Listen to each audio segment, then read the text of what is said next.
I'd like to augment the thanks that many of my colleagues have already expressed by saying thank you to the Portrait Gallery, because this project actually grew out of my dissertation, and I received a predoctoral fellowship here at the Portrait Gallery, which really helped me along in that process. So I'm very grateful.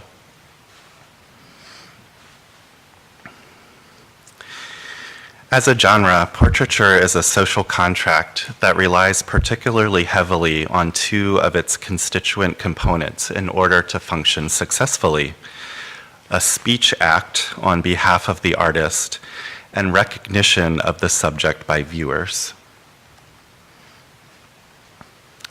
From the 15th through the 19th century, the speech act in question equated the artist's implicit pictorial assertion or decree that the portrait object, apart from its physical location and its social context, bore some sort of easily verifiable visual relationship, that is, formal and mimetic, to the portrait subject. Viewers receive mimetic or imitative portraits as aesthetic assertions and then test their truth value based on their personal recognition of the sitter. Portraiture's bias towards proximity rewards family, friends, and neighbors more readily than more distant viewers who may have to suspend their disbelief, or, to put it another way, put their trust in tradition and provenance in order to overcome the limitations imposed by time and space. Several American avant-garde artists of the early 20th century deliberately questioned, even broke or eliminated, various elements of the social contract of portraiture that they inherited. In pursuit of new modes of representation, these modernists shunned long-held portrait conventions, such as rendering likeness from direct observation, upholding principles of illusionistic realism, and locating the self in facial features.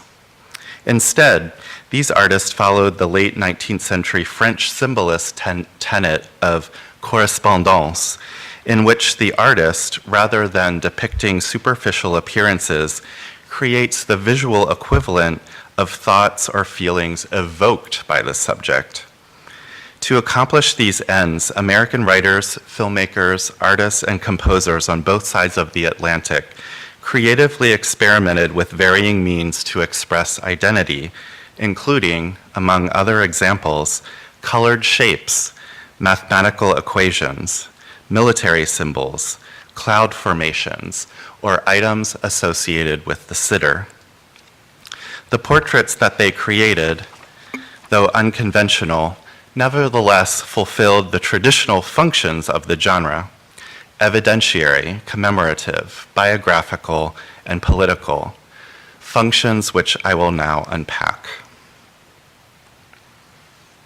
Evidence. Portraits are documents or records. On a foundational level, all art objects, including portraits, are indexical vestiges of human effort. Signatures and dates, when they exist, substantiate authorship and execution. Given the genre's definitional operation to represent real, not imaginary, and specific, not generic individuals, portraiture confirms the existence of the sitter as well as of the artist. Some jurisdictions, even today, disallow cameras and other mechanical recording devices in the courtroom, necessitating the presence of an artist to document the proceedings. In late 1923, Charles Demuth began an extended series of symbolic likenesses of friends and colleagues, works he called poster portraits for their flat, matte surfaces and their graphic, advertisement-like style. The artist completed poster portrait Duncan, seen here, in the first wave of this campaign, just in time for Alfred Stieglitz to include the panel in his gallery's blockbuster exhibition, 7 Americans, held in early 1925. Charles Duncan was a visual artist and poet who made his living painting signs. The first letter of his Christian name and his whole family name appear in the top half of the bifurcated composition. The portrait is a two-dimensional still life, like Demuth's Spring of 1921, which is an image of overlapping commercial fabric samples. Duncan's portrait features an imaginary book of verse flanked by the edges of publications comparable to the little magazines depicted in Demuth's painting Longhi on Broadway from 1928. The middle section of this composition suggests a transparent lens or prism that elongates the lower stems of the word Duncan and yields a rainbow effect. The dominant hue of the opus cannot be ignored: pink. The French word for this color, rose, puns on the full-blown blossom at bottom center, distinguished by its serrated leaves and short thorns. This imagery is not a coincidence.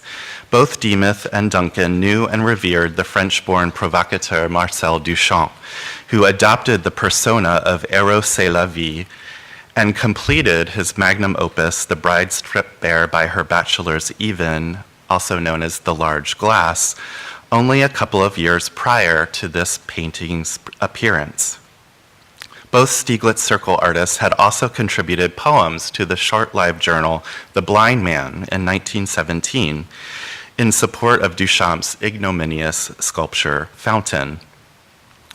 This picture's overarching conceit is that the artist and the sitter share a mutual admiration for a modernist friend and practitioner whose punning and inscrutability play out on center stage. In contradistinction to Demuth's symbolic material goods, Catherine Dreyer used a different stratagem in her abstract portrait of Vasily Zavadsky. Greatly influenced by the theosophical beliefs and non-objector factor by the expressionist artist Vasily Kandinsky, Dreyer composed a handful of psychological portraits, of which Abstract Portrait of Marcel Duchamp, painted in 1918, is probably the best known, and that's because Dreyer bequeathed it to the Museum of Modern Art at her death. Rather than employ tangible objects and letter forms that reference the subject, here Dreyer believed she was creating a realistic snapshot of the subject's interior state. Quote, "Instead of painting the sitter as seen ordinarily in life, the modern artist tries to express the character as represented through abstract form and color," she explained in the publication Western Art and the New Era. The new form gives chance for the different sides of a character as well as a greater range of emotion to be portrayed, unquote. With a few simple lines and shapes in this composition, Dreyer conveys Zavadsky's dynamic personality in a format that radiates energy. Despite their contributions to international modernism, neither Charles Duncan nor Vasily Zavadsky became household names. Internet searches on each reveals very few hits. Nevertheless, the evidence of their portraits confirms their prior existence. What little we know about these individuals, their personal lives, and their professional careers has been researched and cobbled together by other curious scholars. Images like the one on the screen have fostered such inquisitiveness. Commemoration. In a maneuver that overlaps with its evidentiary function, portraiture marks events like weddings, elections, or wars. It recapitulates relationships, friend, lover, ruler, and it stimulates memory, distant relative, missing child, or deceased leader. The genre is associated with past events, particularly death and mourning. In his 1435 treatise on painting, and I'm taking a little bit of a liberty to think about painting in terms of specifically portraiture here. In 1435, Leon Battista Alberti wrote, "Painting certainly has in itself a truly divine power, not only because, as they say of friendship, a painting lets the absent be present, but also because it shows to the living after long centuries the dead, so that these become recognized with the artist's great admiration and the viewer's pleasure. So the past, the way a sitter once looked, the present, the observer's contemporary experience, and the future, the death to come of the subject, the artist, and the viewer, all converge in the everyday objects of portraiture. Elsif von Freitag-Loringhoven was a German-born artist and poet who, along with Marcel Duchamp, pioneered found object sculpture in the United States in the early 20th century. Her assemblage, seen here, God, comprises a metal sink trap mounted on a wooden miter box, and it remains an icon of American Dada. At some point during a temporary relocation to Philadelphia, the artist took the queer item to the studio of Morton Schomburg, who photographed it several times, and in fact, that situation caused later confusion as to the actual authorship of the three-dimensional sculpture. The object's tongue-in-cheek humor is both blasphemous, that is, it makes the holy profane, and scatological in making the private public. This rectified ready-made's uncertain ontological status, is it junk or is it art? Is it an idol or is it an actual deity? Continues to puzzle viewers. Oops. Slicing through these philosophical quandaries, Wendy Steiner boldly construed the sculpture specifically as a portrait in her 1977 essay, The Semiotics of a Genre, Portraiture and Literature and Painting, though she never really fully explains how she comes to this identification. Viewed in the light, though, of proto-modernist Friedrich Nietzsche's proclamation of the death of God, that is, the ending of Christian values and the search for a new value system in a changed world, and also particularly in the shadow of World War I, Steiner's recognition makes sense. Von Freitag-Loringhoven's posthumous portrait fully embodies its purpose to convey implicit character through external appearance. But it also participates in, even foregrounds, the genre's preoccupations with memorialization. Biography.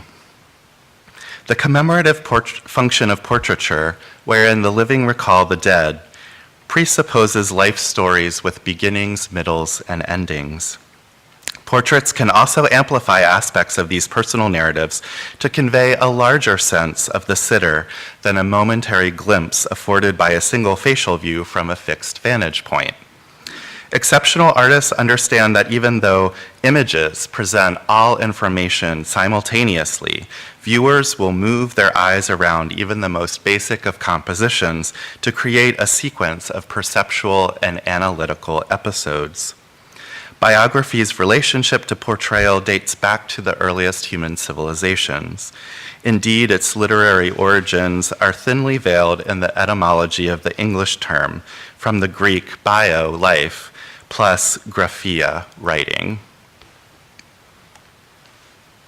A failed mural commission at Radio City Music Hall in the autumn of 1932, and Alfred Stieglitz's ongoing semi-public affair with the much younger writer and photographer Dorothy Norman contributed to a sustained depression for Stieglitz's spouse, Georgia O'Keeffe. In February 1933, she was hospitalized for psychoneurosis and cardiac arrhythmia. She spent from late March to mid-May of that year in Bermuda to try and recuperate, but she actually remained thin and effectless. Fleeing the interpersonal, financial, and physical stresses of Manhattan, she repaired to the Stieglitz homestead at Lake George in upstate New York, where she spent most of the remainder of the year, unable to pick up a pencil or paintbrush until October. O'Keeffe's mood improved dramatically with the early December arrival of the writer Gene Toomer, who had recently lost his wife in childbirth. The two supported each other's grieving and became emotionally close and physically intimate. In her subsequent passionate correspondence to Toomer, O'Keeffe informed him that a Lake George landscape, the one that we're looking at, that she painted in around 1925, this landscape functioned in her mind as a non-mimetic portrait of the author. And indeed, paper birches seem an appropriate stand-in for an author, and trees are natural biographers in their dendrochronological longevity and record-keeping. O'Keeffe emphasizes the narrative qualities in this painting with its strongly contrasting repoussoir and background, alluding to the inescapable presence of sequential time. O'Keeffe's example demonstrates that the arena of landscape, a genre in which the presence of humans is absent or of lesser importance, lends itself readily to symbolic associations with particular individuals. Its structures of multiple components over which the eye tracks in a concatenation of visual events corresponds to the narrative organization of biography.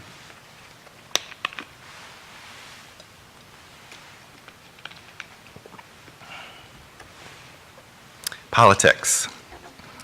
If the personal is political, as second-wave feminism would have it, then portraiture is arguably the most partisan genre of all, given its obligatory basis in social relations. This category of images participates in an inescapable network of potential interactions: sitter and painter, sculptor or photographer, subject and community, artist and art market, image and academia, patron and institution, object and viewer. Governments have long understood the power of portraiture to exert control, to maintain order, to extend discourse, and to further their interests. These performances also extend to the micro level of interpersonal dynamics, where these objects can proportionally yield as much power between two individuals as on a national stage. The highly personal symbolic valence of non-mimetic portraits lends itself especially to currency between an intimate couple or members of an in-crowd. Rebecca Salisbury Strand James employed these strengths in the private portrait Paul. The picture, a painstakingly created reverse oil painting on glass, is similar in size and scale to a letter, drawing, or photograph. The dominant black circle suggests the aperture of a camera, completely appropriate as the image's subject is lens-based artist Paul Strand. The conflated letters of P and R at lower right refer to the Strands' decade-long relationship and recently failed marriage. They divorced in 1933. The composition's inescapable focus is the pearl oyster shell, a half, not a whole, that's depicted at center. No matter the origins of this object, the genus represented, punctata, distinguished by its notch and nacre, turns irritants or sand granules into things of beauty, gems, which is an emblematic act that the artist appropriates. As Carly Wurzelbacher has noted, James titled Other Shell Pictures Piece, and in this particular context, Paul then functions as a visual treaty, literally and figuratively. Rebecca James was the closest house friend of artist Katie Wells. James crafted a non-mimetic likeness of Wells, Katie making a nice speech, in 1934, the same year she produced Paul. The pane presents an azure disk upon which hovers a red-black majuscule C with a treble clef and 16th note respectively as bilateral serifs. The head and hood of a cobra rise inside the letter form. The rearing snake clasps a single forget-me-not flower in its mouth. The artist's choice of serpent comprises tempting associative possibilities. Members of the genus Naja are Old World cobras, widespread across Asia, which was a region of the world in which Wells was particularly interested. The common names of the spectacled cobra, Naja, and monocled cobra, Naja cauthia, connect these varieties to the realm of vision. And the frequent domestication of these reptiles as entertainment adds charming and performativity more broadly to the interpretive equation of this image. The implication abetted by the piece's title is that Wells possessed the ability to enchant his interlocutors, but that one would not want to cross him. These exchanges of peculiar likenesses exemplify the kind of diplomatic savvy and social benefit documented and analyzed in the early 20th century by anthropologist Marcel Mauss. Unconventional portraiture served other political ends as well in the 19-teens and 1920s. For example, in 1913 and early 1914, the artist Andrew Dasberg claimed that several non-objective canvases, similar to the one that I'm showing here, were representations of the wealthy socialite Mabel Dodge. Thereby, he ingratiated himself with the sitter and positioned himself, as well as his subject, at the forefront of contemporary art and philosophy. Similarly, Alfred Stieglitz pressed 3 of Charles Demas' poster portraits, including this one, into service as marketing tools, announcing the avant-garde to the uninitiated who visited the watershed exhibition 7 Americans in 1925. Modernism, margins, and mimesis. Daniel Joseph Singal characterizes the phenomenon of modernism as a full-fledged historical culture, much like Victorianism or the Enlightenment. If, as he argues, the Victorians wished intensely to maintain their deeply ingrained distinctions between races, classes, and genders, the modernists demanded the analysis and subsequent synthesis of these and other dichotomies by combining the objective and the subjective, the empirical and the introspective, breaking apart conventional beliefs and rejoining the resulting fragments in a manner that creates relationships and meanings not suspected before. It should not surprise us, perhaps, then, that the modernists considered above blurred the boundaries of the genre of portraiture, for example, with landscape. In the same way, some modernists moved away from the outer appearance of physiognomy, which was imbricated from antiquity with notions of family, status, and duty, in order to privilege other ways of knowing the subject, opening the self to new levels of experience, and fusing together disparate elements of that experience into new and original wholes. Erica Doss also notes that in contradistinction to the rigid societal, intellectual, and visual components of Victorian culture, quote, modernism was essentially processual, a culture of becoming more than of being.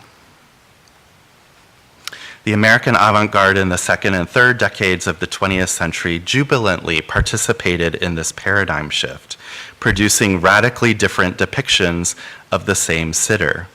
And here I'll show you some examples. This is, of course, a straight-ahead portrait by Alfred Stieglitz, but compare that to this image by Charles Demas, where Hartley is described as an arrangement of objects on a windowsill.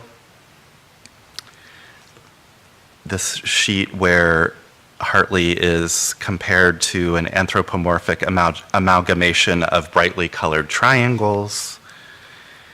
And in this painting by Ben, a giant eye possessed of outer and inner sight. In the early 20th century, one could no longer presume a static, fixed, externally evident character, our colleague Wendy Wick-Reeves observes. Quote, identities became multiple, mutable, fractured, invented, or disguised, unquote. These fundamental changes in underlying assumptions about the nature of selfhood, the location of truth, and the means of representation produced likenesses drastically different in form from Victorian portraits. If visibility, as Michel Foucault asserts, is a trap, then modernist portrait makers attempted to avoid this trap, as well as its Victorian corollary of classification, by employing unreadable, heavily coded or shifting signifiers for identity. Sometimes the maker herself was uncertain what a particular constellation of shapes and color might even mean, as when Georgia O'Keeffe discussed the unconventional portrait Black and White from 1930. Quote, "If the sitter saw it, he didn't know it was for him and wouldn't have known what it said, and neither do I," unquote. Sorry. Despite the radical reimagination in the early 20th century of the form of portraiture, the genre's function as evidence, as biography, as commemoration, as political discourse remained the same. Indeed, given the now much more difficult task of matching portrait subject to portrait object, it is through their interpersonal operations and social uses that contemporary scholars and viewers have been able to detect many of these unconventional likenesses at all. And therein lies the challenge with which I charge you in attendance today. While there are many well-known examples of anti-mimetic portraits, and there are two here on the screen, it's also quite likely that there are more that have resisted or eluded identification. Indeed, I myself, literally, this really happened. I stumbled across this charming watercolor portrait of artist Ruth Asawa by her Black Mountain College classmate Ray Johnson just 3 weeks ago, actually, so it was a wonderful opportunity to slip it into this talk. Staying alert and probing the periphery may yet turn up additional unconventional likenesses. Thank you.